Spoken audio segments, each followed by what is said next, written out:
Channel വാർത്തയ്ക്കെതിരെ വാർത്താ സമ്മേളനത്തിൽ പൊട്ടിക്കരഞ്ഞ് ആലപ്പുഴയിലെ NDA സ്ഥാനാർത്ഥി ശോഭാ സുരേന്ദ്രൻ. വ്യാജ വാർത്ത നൽകി തന്നെ തകർക്കാൻ ശ്രമിക്കുന്നുവെന്ന് ആരോപിച്ചുകൊണ്ടാണ് ശോഭ വികാരാധീനയായത്. വെള്ളാപ്പള്ളി നടേശനെ അധികം പുകഴ്ത്തരുതെന്ന് പറഞ്ഞ് ചാനൽ ഉടമയുടെ അടുപ്പക്കാരൻ തന്നെ സമീപിച്ച് പണം വാഗ്ദാനം ചെയ്തുവെന്നും ശോഭാ സുരേന്ദ്രൻ ആരോപിച്ചു.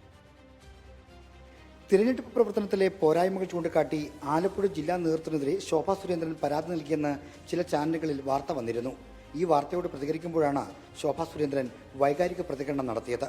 ഞാനും എന്റെ സഹപ്രവർത്തകരും കഷ്ടപ്പെട്ട് പണിയെടുത്ത് ആലപ്പുഴ പാർലമെന്റ് മണ്ഡലത്തിൽ ത്രികോണ മത്സരം ഉണ്ടാകുമെന്നും ഞാൻ വിജയിക്കുമെന്നും ബോധ്യം വന്നപ്പോ എന്നെ തകർക്കാൻ KC വേണുഗോപാലിന് വേണ്ടി, കരിമണൽ കർത്തയ്ക്ക് വേണ്ടി ഈ ചാനൽ പണിയെടുത്തിട്ടുണ്ടെങ്കിൽ ഈ പിറന്നാൾ ദിവസം ആ ചാനലിന്റെ മുന്നിൽ ഭക്ഷണം പോലും കഴിക്കാതെ നിരാഹാരം ഇരിക്കാൻ തന്റേടമുള്ള ഒരു സ്ത്രീയോടാണ് നിങ്ങൾ ഇത്രയും വൃത്തികെട്ട ഈ മാധ്യമ പ്രവർത്തനം നടത്തിയിട്ടുള്ളത്.